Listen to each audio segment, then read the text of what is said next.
Welcome, everyone, to Latter Daily Digest. We've been doing a series called The Mormon Atheist with Derrek, and we've decided to do a Meet the Mormon Atheist, and we're going to talk to Derrek about his life and how he got to where he is today. So welcome to the show, Derrek. Yeah, thanks for having me. And tell us a little bit about your life, your early years, where you grew up and stuff like that. Well, so I grew up in Phoenix, Arizona. I was born and raised LDS. We went to church every Sunday, every Wednesday, Boy Scouts, Mutual. I have a sister that she went to Mutual. We were so active that the other members in our ward used to complain to our bishop because the missionaries would spend too much time at our house. And they weren't getting missionary time, so they complained to the bishop about it. Which is okay. It's good. You got to spread the love, right? And yeah, we had a good time. We had elders that would come over and make donuts on their P days. We would go see movies, fun stuff, good times, good memories with the missionaries. And then I remember asking my dad one time. I was about maybe 9 or 10 years old at this time, asking him if why is Jesus white if he's from the Middle East? And he was like, "Oh, don't worry about that. We don't got to worry about that." So I never bought the story from a young age, right? And I was always really interested in history. So I knew at a young age that when I would go into churches at that time, they still had pictures of the pyramids and the Indians and stuff like that, and I knew that pyramid was Palenque, right? And so just right off that as a young child, I knew that those were not Nephites, or Lamanites. They were the Mayan Indians, and so that happened. Then just a couple, bunch of years went by, and then my parents got divorced, and when I was like maybe 12 or 13, and that devastated me because families are forever, right? That's what they teach in the LDS world, and it just devastated me. Are you the oldest in the family? The oldest child? No, I'm the second oldest. I have an older sister. I got 2 younger brothers and a little sister, the youngest sister. Yeah, so it was pretty devastating, And so life goes on, and we kept going to church kind of very sporadically after that. My mom fell away from the church. Me and my older sister, when our parents separated, me and my older sister went with my mom, and my 2 younger brothers went with my dad. And my little sister was not here yet, so she avoided all of this. And so that was a crazy time because we were very staunch LDS, right? We were hardcore Mormons, right? When you live out of state in a different state like that, I don't want to be offensive or anything, but Mormonism is very different in other states. It's almost like it means more. I don't know if that means anything to you guys, but I think they say that there's Utah Mormons, and then there's something that they call a mission field. That's everywhere that's not Utah. And people do say that when they're in the mission field, there's like more pressure put on them to be good because you have to represent more, right? You have to show your neighbors how good you are as a Mormon. You have to set the examples because someday you might be baptizing them or something like that. And so that could have been what you felt. Yeah. Yeah. I mean, I did my mission work. I never went on a mission, but for the church, I did my mission work all the way up until my 30s. I never believed in it, but I thought, well, there's good in this, right? So when people, and I've lived out of state, out of Utah for many years, and so when somebody would say something about Mormons, I would always correct them. And, you Right. know, You were defending the church even though you weren't an attending. yeah, I didn't They even call believe in active it. Mormon. Yeah, I didn't even believe in it, and I still defended it. So, um, so, uh, yeah, and then just years go by, and um, I ended up meeting a girl in Miami when I moved to Miami, Florida for in I want to say like 2002 ish, around there What sometime. brought you to Miami? So what took me to Miami was I went to school in Houston, Texas to be a commercial diver, uh, underwater Oh, welding and that kind of stuff. I was not an underwater welder. Um, I did a bunch of other stuff, but I was not personally a welder. Um, but you would work on site beside welders and help them out with stuff. Yeah, so I went to school in Houston, and then when I went to Miami, I went there for a job. It was to work at it's called ship husbandry. Um, we worked on cruise ships and cargo ships underwater, um, and since we were in Florida, all of the islands, all the Caribbean islands are there. So um, we would travel around to all the different islands, and we would work on these ships. We would fly in a couple of days before, set up all of our gear. So whenever the ship got there, we were ready to go. And then once we were done, the ship would disembark, and yeah, it was a good time. I did that for many years, many years, And then sometimes you would really, travel with the ship to the next port, and so you get to like a little mini vacation while you were moving.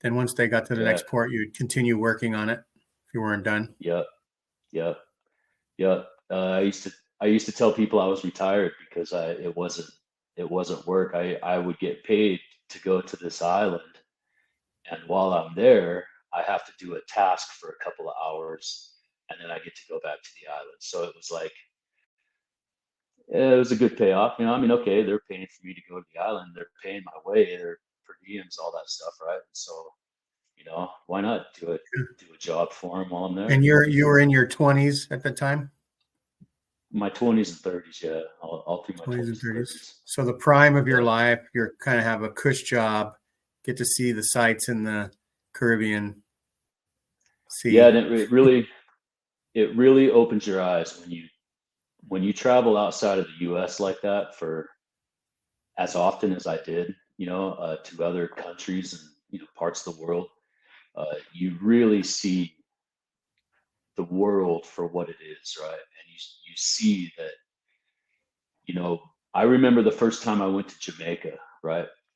So we're in Jamaica, and I remember looking. So when you go to Jamaica, and you're on the main roads, they're all nice and paved and palm trees, and the grass is mowed. But if you look down those side streets, you see straight poverty, just disgusting poverty. And I remember thinking to myself, you know what? Here I am complaining about my shoes. I'm complaining about my car. I'm complaining I don't have enough money for food. All of these things seemed so extremely trivial to me. Uh, when I went to Haiti, I mean, you want to talk about poverty? You go to Haiti. I mean, that's some insane poverty. And I mean, when the airplane lands, there's literally guards with guns because those people are going to rob you because they know you have stuff. That's what Haiti is like, and it's an absolutely insane place. And poverty is to see somebody else suffer like that, and for me to complain about my own personal suffering, I feel like it's a waste of time, because there's people out there that are way worse than I am. Way, way worse. And they don't even know it. That's the thing, is they don't even know how bad they are compared to us. It's just life to them. It's life. And you know what? In Mexico, I was in Mexico. There was this lady sweeping her floor. That lady was the happiest lady I've ever seen in my life. And she wasn't, when we got into her house, she wasn't sweeping the floor like we would. Her floor was dirt, and she was sweeping the dirt because the dust had accumulated on top of it, and she wanted it clean.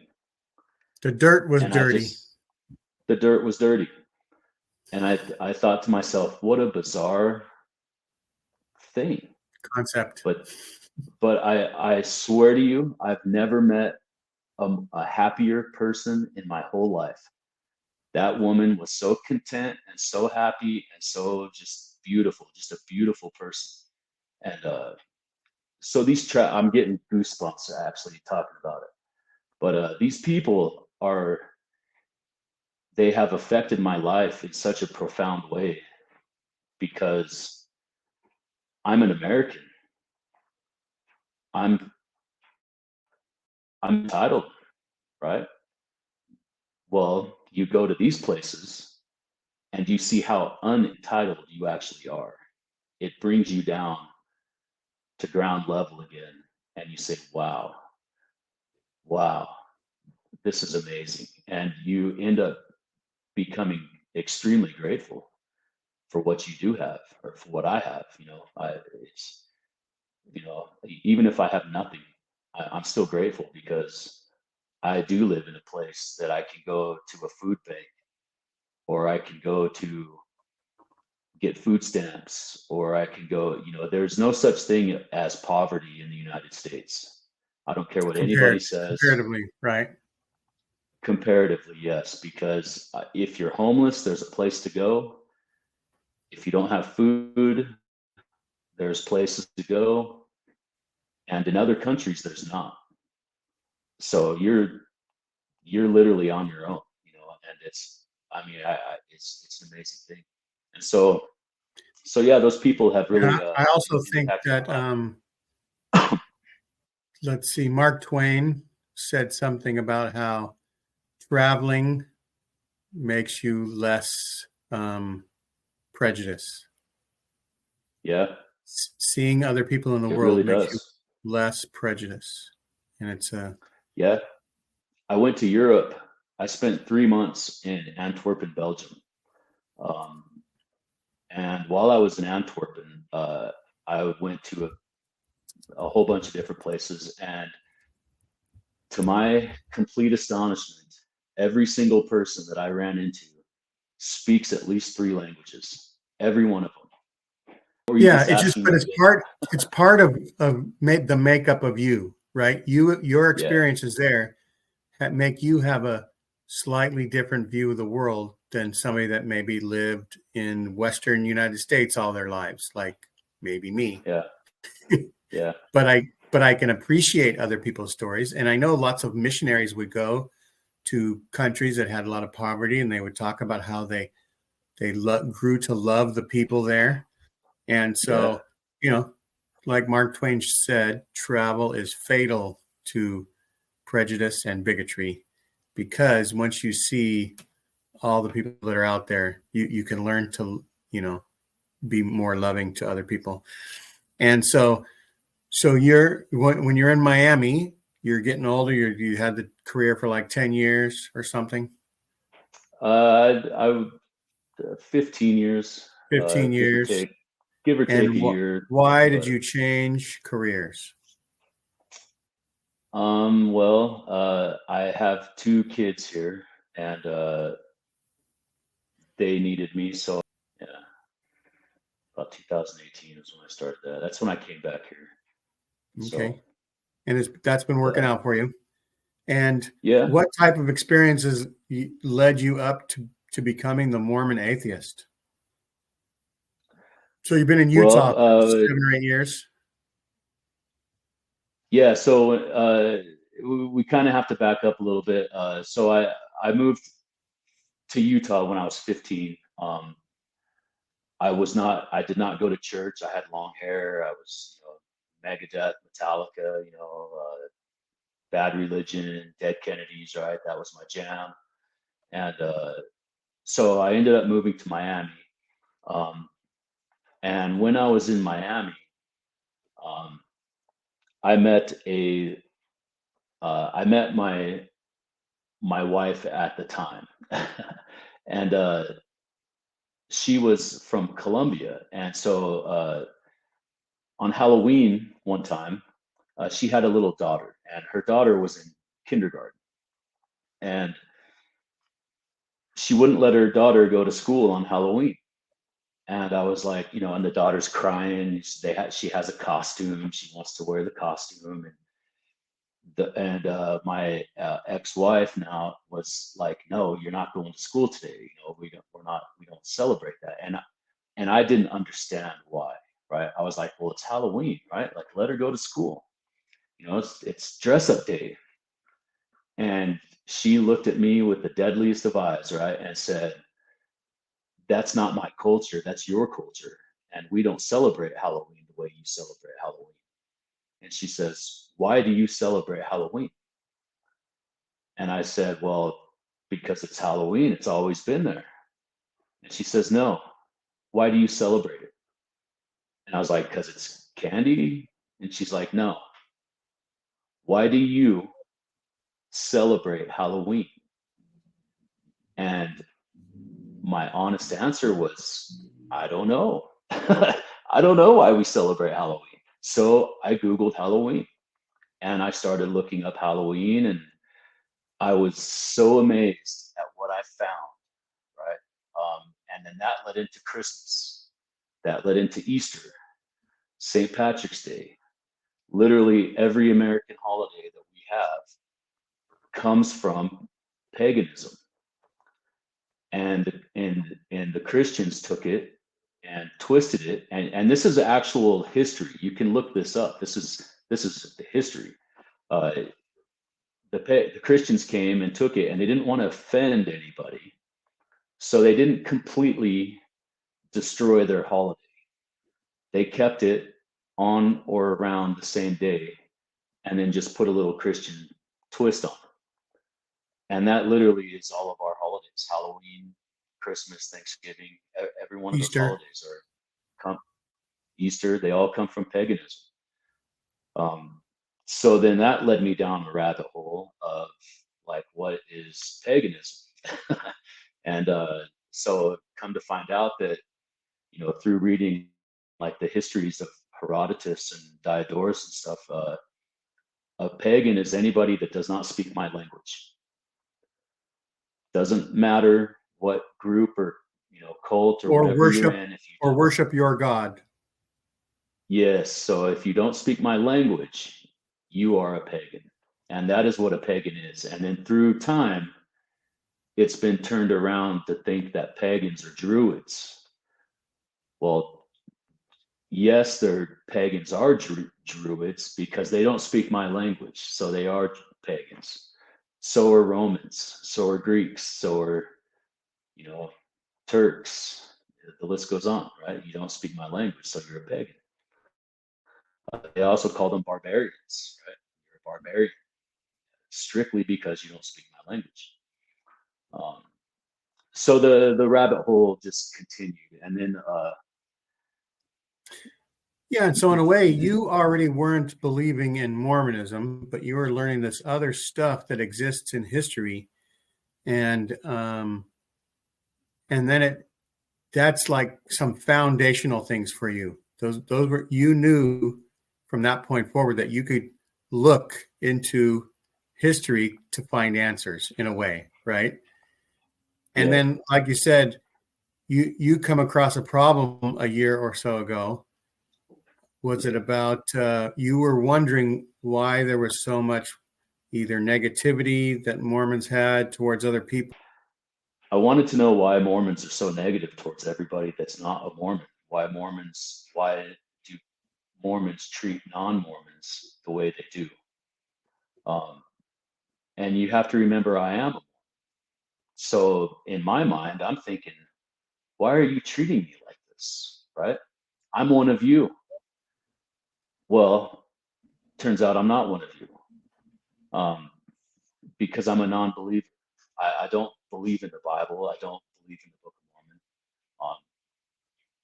But with that said, though, that doesn't mean that other people can't, right? I don't want to try to say like you should not believe in this stuff, because there is a lot of good in a lot of this stuff, but there's also a whole lot of bad. And that's what I wanted to know, was why is there so much bad when it comes to any religion, especially the Mormons. The Mormons seem to be on a level a little higher than anybody else, right? So I started reading the Bible first. I was reading the Bible. I read it cover to cover. And then In about 3 weeks? It was a couple of weeks. Yeah. Now, when I say that, I want everybody to understand, I literally obsessed over this. I listened to it at work. I listened to it at home. I listened to it like I could not put it down. It was such a Right. Reading the Bible you did the audio book of the Bible. I did the audio book. Yeah.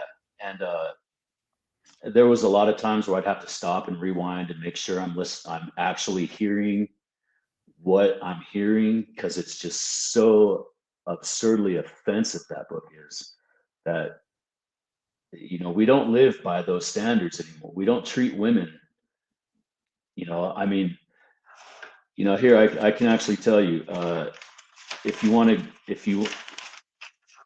go to hold on, I got it right here. Let's see. Yeah, there's a lot of things. We don't stone people anymore. We don't first and second worry about eating pigs. Yeah. So First and Second Timothy in the Bible lays out all the rules for women. So if you want to know where the Book of Mormon gets their authority from, they get it from the Bible. And so, in Mormonism, women are an object. They're not a person. You're an eternal baby maker. You support the man. You give up, it's complete submissiveness, right? And to some women, that's okay, and that's okay. If they're okay with it, then hey, right on. But I know a lot of women aren't, and so I don't know how you can be in any kind of a religion, just period, under that suppression. I mean, what about women's lib? I mean, what happened to that? But yeah, you go back to the Bible. Well, the Bible is the reason why there's even a women's lib in the first place. You see the circular way of thinking here, right? And it really boggles my mind. I can't figure it out. So same thing with homosexuality, same thing with Black people, the curse of Ham, Genesis, chapter 9, 22, 29, it's the curse of Ham. Being gay, Leviticus 18:22. I mean, a man should not sleep with a man. One of the questions I have is, why would you want to be involved in an organization that doesn't want you, right? I'm in the same boat. I'm a non-believer, so I feel your pain just as well, right? I'm in the same situation you are, and to be totally honest with you, I don't want to be involved with a group that does not want me, right? I don't want to have to coerce them to let me come, right? What kind of a friend, what kind of a friend do you have to talk? What kind of friend is the person that you have to talk them into letting you hang out with them? That's right. And so you you remember Bible stories from your youth and some Mormon stories, but you hadn't really read the Bible or the Book of Mormon until just what, like 6 months ago? It's been about 6 months because I read the Bible and I was like, there is no possible way I believe in this book. God only protects the Jews, the Israelis. He kills everybody or has everybody killed in his name. Yeah, I didn't want no part of that. And so I was holding out hope. I was like, okay, the New Testament. Maybe there's something in the New Testament. Well, the New Testament's worse than the Old Testament. And the New Testament steals from the Old Testament. So if you read the Old Testament, it's very, very clear, right? It's a very clear message. Well, The at least God doesn't kill everybody in the New Testament. That's a bonus.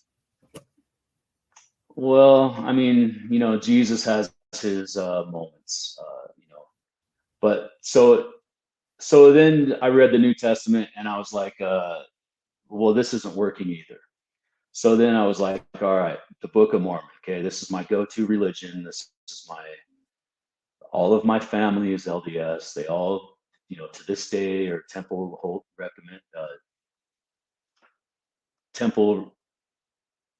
the word? Recommend Temple holding. recommend. Yeah. So then I read the Book of Mormon, and holy cow, was I astonished.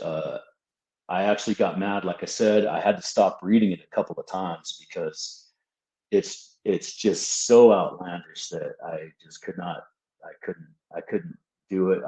But I did finish it.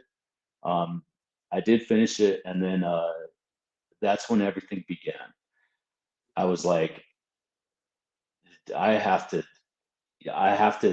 do something about this, right? And so I started reading. I started reading ancient texts like Diodorus, Siculus, What clued you Herodotus. in? What clued you in? Had you been listening to other podcasts and hearing them talk about those things, or did you just go to Wikipedia and start searching the root words for different things? What made you go and look up those other Herodotus and stuff like that? Well, I have a few. There's a podcast. There's two actually. There's two podcasts that I really really like. One of them is called Myth Vision, and the other one is called Gnostic Informant.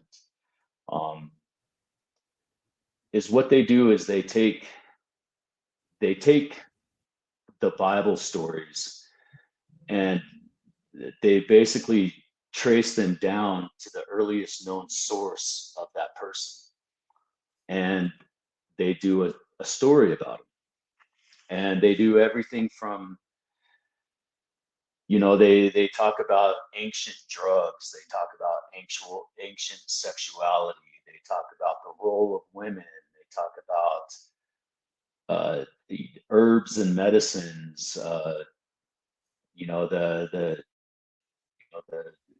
how the plants intermingle with all of these things, and and so after watching a couple of these, they start they in these videos they tell you other sources, right? And Right. so one of those And also the sources, interaction and interlink between religions and agriculture and yeah, how people lived. And so yeah. all those things So have traces back to in history to different things, different writings, right? yeah, so one of the big things is like the letters of Paul, the letters of Paul, right? The epistles of Paul. Um, those are fascinating, but if you have to read all of this stuff in context, or you will never get any of it. And then the only the you really, there's a level of like dismissal that you have, right? You have to dismiss the gods and all of this stuff, and you have to read this stuff for what it actually is. It has nothing to do with God, right? Diodorus, he is literally a historian, and he's writing history, but he's talking about different cultures and their gods. what they are, who they are, what they mean, all this stuff. And he goes through the entire Mediterranean and he talks about all these people.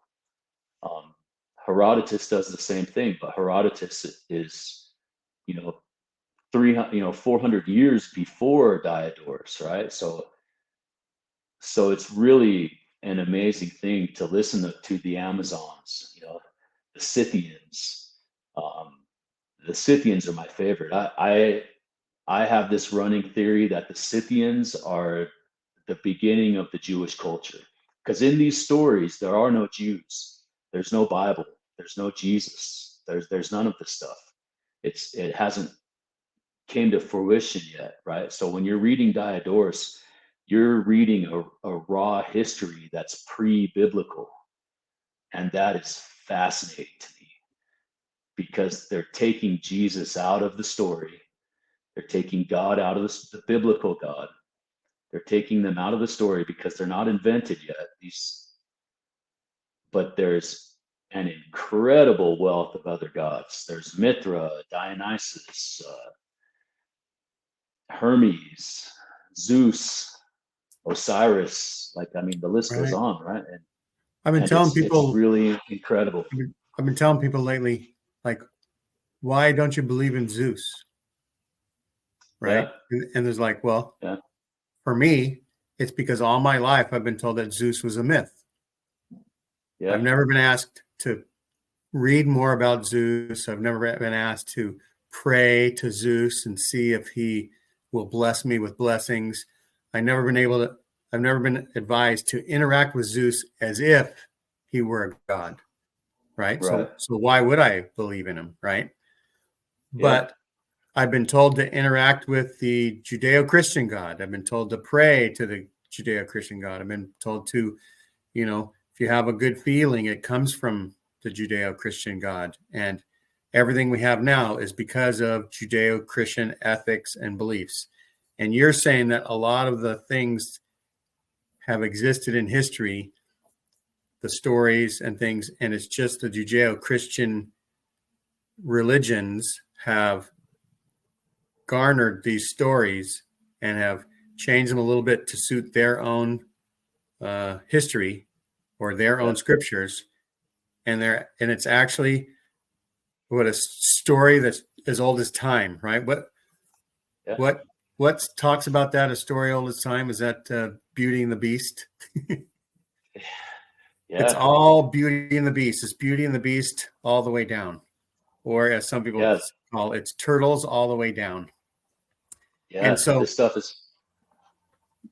Yeah, so you got excited about all these things, and I know a few weeks ago I saw you in the chat, and you were asking what my show was about. I can't remember who I was interviewing, probably John Lundwall, and he was talking about mythos and cosmos, the creation of his book, what he learned in order to write that book, and you were wondering if it had something to do with all the exciting things you were discovering, and I said, well, sort of, but not quite exactly as you said. And then we started talking, and you said, let's do a show. No, you said, let's do a study group. I want to do a study group to, share this information and see what other people think about this. And I said, well, let's do a study group of just two, and we'll invite other people in to the comments, and we'll, discuss those things. We have 2 episodes under our belt so far. And this is not the 3rd episode, but it's just Meet the Mormon Atheist. And so is there, I know that what are you going to say to wrap up your story about the Mormon Atheist? I guess my agenda, what I'm trying to do. So what I'm trying to do is I want to look at, so when I read these books, before I read the Book of Mormon and the Bible, I had already read previous stories, Atrahasis, the Epic of Gilgamesh, the Imanu Elish, several other books, the Book of Enoch. I read that book several times. prior to reading the Bible and the Book of Mormon. And when I read the Book of Mormon specifically, I noticed incredible amounts of parallels in the Book of Mormon and the Book of Enoch. And so I started looking into this. A lot of parallels between the Bible, the Book of Mormon, and the Book of Enoch. So, so that's my goal, is to go through and show people. And you know, I'm not the first person to find this out, so this is no like huge. This information is out there. Anybody can find it. You just got to do a couple of Google searches and you can find it. And so I feel like more people need to know about this, and the timing is kind of a good thing, you know, with everything that's going on within the church right now. And so I really want to bring this information out there and show people that, well, I don't want to show you anything. I want to ask you. I want to ask you You want questions. to ask questions, start a discussion. Well, I want to ask the about question. I want to ask the question that I was asked. Why do you believe what you believe? Because your mother told you?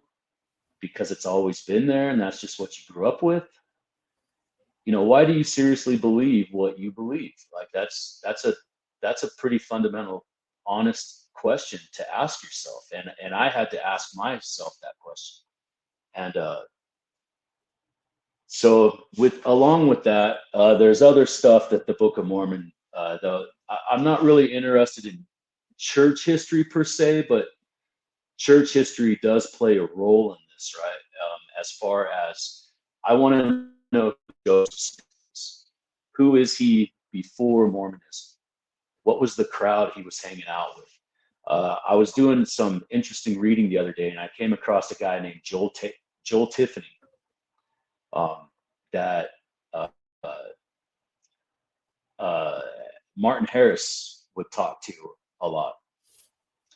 So I was like, well, who's Joel Tiffany? So I Googled Joel Tiffany. And turns out Joel Tiffany has a whole bunch of books. And guess what they're all about? Astrology and the occults. So why is Martin Harris talking to a guy like this? And, you know, why did Aleister Crowley write a book on Joseph Smith, you know, in the 1900s? You know, why did, you know, and Aleister Crowley is fascinated with Joseph Smith, by the way. Moonstruck is the name of his book. And the whole book is about Joseph Smith. So why is Aleister Crowley writing a book about Joseph Smith? Well, it turns out there's in the air at the time that everybody's doing it, right? This is not just a Joseph Smith thing, right? Everybody is literally doing necromancy, which is seances, right? They're trying to communicate with the dead. They're doing divination, which one thing that the church will tell you is, oh, they were into divination. They had their divining rods out. That's not what divination is, okay? Divination is, it's like crystal balls, you know, doing things like that. Yes, right. Divining rods and are a part of divination. This is the part where we tease people that they can come and watch more of the Mormon Atheist Part 3 and 4 and 5 that are coming up in the next few weeks. And but to wrap up that's how you were asked, why do you believe in something? And now you want to ask the same thing to people that are in your neighborhood. You live in Utah. Yeah. You are surrounded by people that believe in things just because their family believed in those. A lot of times they may have gone to seminary, they may have gone on missions, they may have done a lot of things, but culturally there's a lot of stuff that is believed in just because your parents or your grandparents or whatever believed in those things. And so there's something called epistemology, right? That's like how we come to know things. There's a guy that Yeah. does the street epistemology. Have you ever followed his things? The street epistemology. I'm going to look up one of those episodes, and I'll post a link to the street epistemologist. And that's a fascinating thing. It helps people. He just wants to know why do you believe something? Tell me, and he just keeps on asking questions, just like your wife said, why do you believe in Halloween? Why? Other than people told me, everybody's doing it. So I just dress up in a costume because everybody else is doing it. And so, well, Derrek, information. Thanks for coming on the show. We'll wind it down here. We'll let people know that they can come to our episodes. And you had one last little thought. Go ahead and share it. Knowledge is power. Inform yourself, and knowledge is power. Joseph Smith said the glory of God is intelligence. You would think that Mormons would want to read all the books, learn all about history. And because it's one thing I would Go ahead. Go ahead. It's just part of being a Mormon is supposed to be to learn things. Yeah.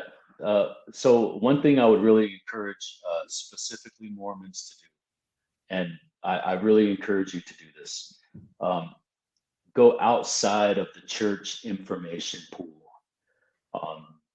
You're constantly told not to go and look at apostate stuff. Well, you ask yourself the question, why would they be so strict on learning information outside of the bubble?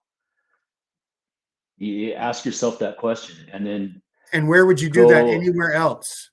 Would you trust your Toyota dealer if he said, don't listen to Honda, don't listen to General Motors, don't listen to all those other guys, only read up what Toyota says about our cars?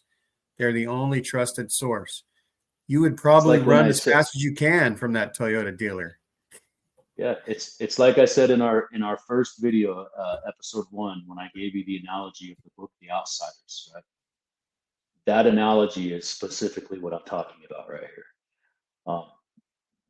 When somebody tells you to only trust me, don't listen to nobody else, your red flag should go up.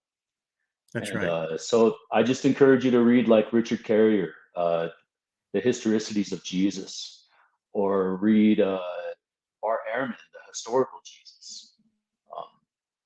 That's right. And like we'll reiterate one last time, we are not scholars. No.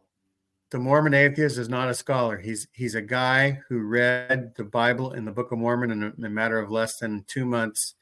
And he also had learned about other historical figures and other things in history and was comparing them and noticed the similarities and just wants people to think and read all those things for themselves. And he's just presenting them so that we can have a starting place for looking those things up. And there's so other options. There's a lot of stuff out there. Like when I buy a toaster, I look at the reviews. I look at some of the 1-star reviews just to see what people are saying. If they say, oh, the delivery was late or the company didn't take back my, return, that doesn't mean the toaster was bad. But if other people say it lasted 2 months and then it shorted out my circuit in the wall and had to buy new fuses, then I'm going to be more cautious about buying that toaster compared to other toaster reviews. So anyway, this can be a really hard thing for people to hear. And I understand that and I respect that. But somebody's got to say it though. And I'm not a kid glove kind of person, right? So, when I say stuff, it may come across as crass or, like, wow, did that guy really just say that? Well, yeah, I did really just say that because nobody else is saying it. And, you got to get hit in the head with the frying pan a couple of times. And, I do right. Anyways. For me to understand something, you got to whack me a few times. And I'm relaying that to other people, I guess, right? Right. But you don't want to sound like a know-it-all. You just want to sound like a guy that's sharing things. I definitely And don't know it, and I want to go to outside sources to help me on my endeavor, right? Because I don't know it all, and I want to learn. That's the whole objective here. Is I want to learn too. that's So right. let's learn together. Let's let's start a some kind of group chat or something, and let's get into this stuff. And if you have questions or anything like that, contact me or Gene, and give us Right. And if what you're going to write a comment underneath the videos, don't just say some little trite phrase or something like that. We want to be hit hard with ammunition. If you have a source, if you have a thought, express the whole thought. Don't just say Derrek is full of stuffing because he said that. Tell us why Derrek is full of stuffing. All right. Well, Yeah. thanks everybody for watching. Okay. Like and subscribe, and go check out some of the other videos with the Mormon Atheist. And we're all just living. We're all just excited about the times we're living in. I'm disappointed that the 49ers didn't win the Super Bowl, but Maybe next year. I'm fighting on anyway. There's always next year in sports, That's right. and there's always tomorrow. In our lives, usually, as long as we have another day, we'll be trying to learn more things. All right. Thanks a lot. Knowledge is power. Thank you. Bye. That's right. Bye.